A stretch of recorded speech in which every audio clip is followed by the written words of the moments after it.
नमस्कार मंडळी, recipe with Rupali या यूट्यूब चॅनलमध्ये तुमचे खूप खूप स्वागत आहे। रोजच जर नाश्त्यासाठी पोहे, उपमा, शिरा खायचा म्हटलं तर कंटाळा येतो, पण सकाळच्या घाई गडबडीच्या वेळेला वेगळा काहीतरी नाश्ता करायचा म्हटलं तर शक्य होत नाही। आज मी तुम्हाला नाश्त्याचा एक प्रकार दाखवणार आहे, तो तुम्ही कितीही घाई गडबड असली तरी अगदी कमीत कमी वेळेमध्ये तो तयार करू शकता। अगदी पोटभरीचा नाश्ता होतो, त्याचबरोबर लहान मुलांपासून मोठ्या माणसांपर्यंत खूप आवडीने सर्वजण खातील एवढा हा छान नाश्त्याचा प्रकार होतो। घरी उपलब्ध असलेल्या कमीत कमी साहित्यामध्ये हा नाश्ता तयार होतो। घरी जर तुमच्या कोणी अचानक पाहुणे आले तर त्या पाहुण्यांसाठी सुद्धा एक नाश्त्याचा वेगळा प्रकार म्हणून तुम्ही हा नाश्ता करू शकता। चला तर मग वेळ न घालवता पटकन रेसिपीला सुरुवात करूया। हा नाश्ता बनवण्यासाठी या ठिकाणी 1 वाटी तांदळाचं पीठ घेतलेलं आहे।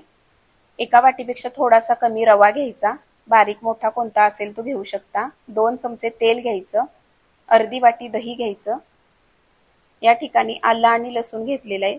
लसणाच्या 4 ते 5 पाकळ्याने एक छोटा आल्याचा तुकडा, 2 हिरव्या मिरच्या, 1 चमचा इनो, 10 ते 12 कढीपत्त्याची पाने, अर्धा चमचा मोहरी, 1 चमचा मीठ। मीठ चवीनुसार कमी जास्त होऊ शकतं।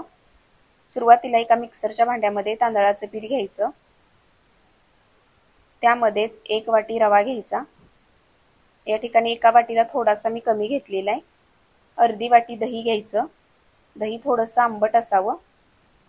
त्यानंतर यामध्ये 4 ते 5 लसूण पाकळ्या आणि 1 आल्याचा छोटा तुकडा बारीक कट करून घेतलेला आहे, 1 हिरवी मिरची, चवीनुसार मीठ घ्यायचं। ज्या वाटीने दही घेतलेला आहे त्याच वाटीने 2 वाट्या पाणी घ्यायचं।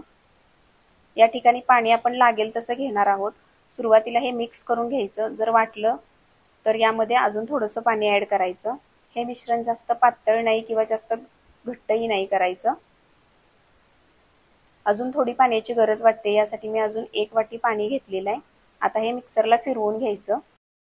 मिक्सरला फिरवून घेतल्यानंतर पाहू शकता तुम्ही छान असं बॅटर तयार झालेलं आहे। सर्व जिन्नस एकजीव झालेले आहेत, एकसारखं बॅटर तयार झालेलं आहे।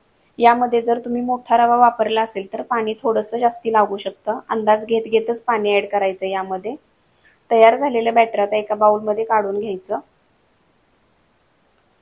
कन्सिस्टन्सी तुम्ही पाहू शकता, जास्त पातळ नाही किंवा जास्त घट्ट नाही, मध्यम असं हे बॅटर तयार करून घ्यायचं। हे बॅटर आता 5 ते 7 मिनिट असंच मुरण्यासाठी ठेवायचं। दुसरीकडे एका कढईमध्ये 2 वाट्या पाणी घ्यायचं। या पाण्यामध्ये आता व्हिडिओमध्ये दाखवल्याप्रमाणे वाटी उलटी करून ठेवायची आणि हे पाणी गरम करण्यासाठी ठेवायचं। दुसरीकडे एका ताटाला तेल लावून घ्यायचं। पाणी सुद्धा छान गरम झालेलं आहे। आता ही सर्व तयारी अगोदरच करून ठेवायची। जे बॅटर मुरण्यासाठी ठेवलेलं होतं त्यामध्ये आता 1 चमचा इनो घ्यायचा।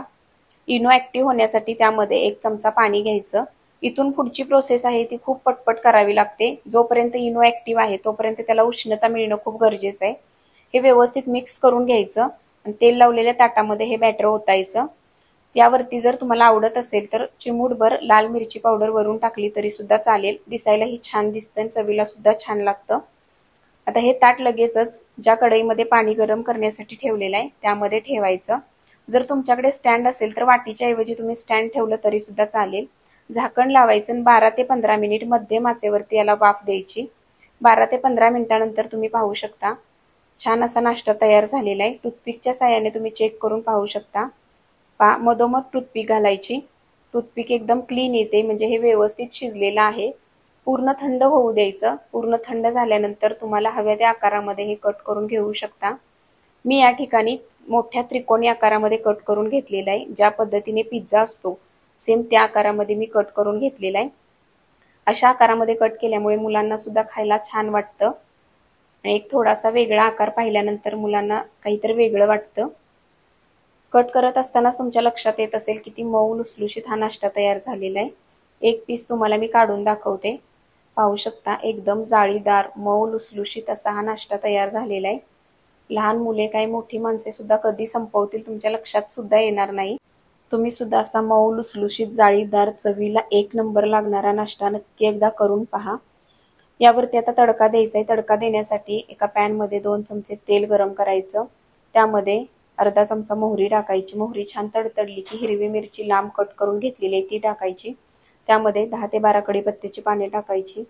तयार झालेला तडका आहे तो नाश्त्यावरती सोडायचा। जर तुम्हाला तडका नको असेल नाही टाकला तरी सुद्धा चालेल। असाच हा नाश्ता खूप छान लागतो। टोमॅटो सॉस बरोबर किंवा कोणत्याही चटणी बरोबर तुम्ही खाऊ शकता। आज मी तुम्हाला ढोकळ्याचाच एक वेगळा प्रकार करून दाखवलेला आहे। मला खात्री आहे तुम्हाला ही रेसिपी नक्की आवडली असेल। तुम्ही सुद्धा ही रेसिपी नक्की एकदा करून पहा। घरी लहानांपासून मोठ्यांपर्यंत सर्वांना खूप म्हणजे खूप आवडेल एवढी छान ही रेसिपी होते। त्याचबरोबर पोटभरीचा नाश्ता होतो। ही रेसिपी करत असताना फक्त महत्त्वाच्या 2 गोष्टी लक्षात घ्या। जर तुम्हाला दही वापरायचं नसेल तर या ठिकाणी तुम्ही लिंबूचा रस वापरू शकता किंवा जर इनो तुमच्याकडे नसेल किंवा तुम्हाला वापरायचा नसेल तर खायचा सोडा वापरला तरी सुद्धा चालेल। एक गोष्ट लक्षात ठेवायची, ज्या वेळेला आपण बॅटर मध्ये इनो किंवा सोडा घालतो त्यावेळेला तो जोपर्यंत ऍक्टिव्ह आहे तोपर्यंतच त्याला उष्णता मिळाली पाहिजे याची काळजी घ्या। म्हणजे तुमचा सुद्धा हा ढोकळा एकदम स्पॉन्जी मऊ लुसलुशीत होईल। ही रेसिपी तुम्हाला आवडली असेल तर लाईक करा, जास्तीत जास्त लोकांपर्यंत शेअर करा। आजची रेसिपी कशी वाटली कमेंट करून नक्की सांगा। अशाच नवनवीन रेसिपी जर तुम्हाला पाहायच्या असतील तर रेसिपी विथ रुपाली या यूट्यूब चॅनेलला पटकन सबस्क्राईब करा। त्याचबरोबर बेल आयकॉन प्रेस करा म्हणजे नवीन व्हिडिओचे नोटिफिकेशन सर्वात अगोदर तुम्हाला मिळतील। पुन्हा भेटू अशाच एका खमंग नवीन रेसिपी सोबत। तोपर्यंत धन्यवाद।